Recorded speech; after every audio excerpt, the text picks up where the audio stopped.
ഒട്ടേറെ മലയാളികൾ ജോലി ചെയ്യുന്ന സ്ഥലത്താണ് ദാരുണമായ ദുരന്തം ഉണ്ടായിരിക്കുന്നത്.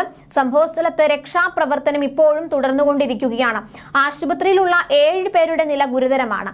പുക ശ്വസിച്ചാണ് കൂടുതലും മരണമെന്നാണ് പോലീസ് അറിയിച്ചത്. പുലർച്ചെ ആളുകൾ നല്ല ഉറക്കത്തിലായിരുന്നതിനാൽ മരണസംഖ്യ ഇനിയും ഉയരാൻ സാധ്യതയുണ്ട്.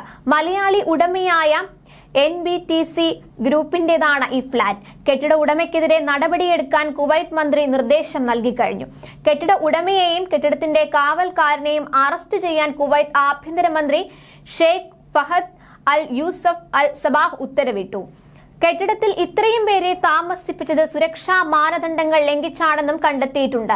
സുരക്ഷാ മാനദണ്ഡങ്ങൾ പാലിക്കാത്ത മറ്റ് കെട്ടിടങ്ങൾ കണ്ടെത്താനും നിർദ്ദേശം നൽകി. മംഗഫ് ബ്ലോക്ക് 4-ൽ NTPC കമ്പനിയിലെ ജീവനക്കാർ താമസിച്ചിരുന്ന 6 നില കെട്ടിടത്തിന്റെ താഴത്തെ നിലയിലാണ് പുലർച്ചെ 4:30-ഓടെ തീപിടുത്തമുണ്ടായത്.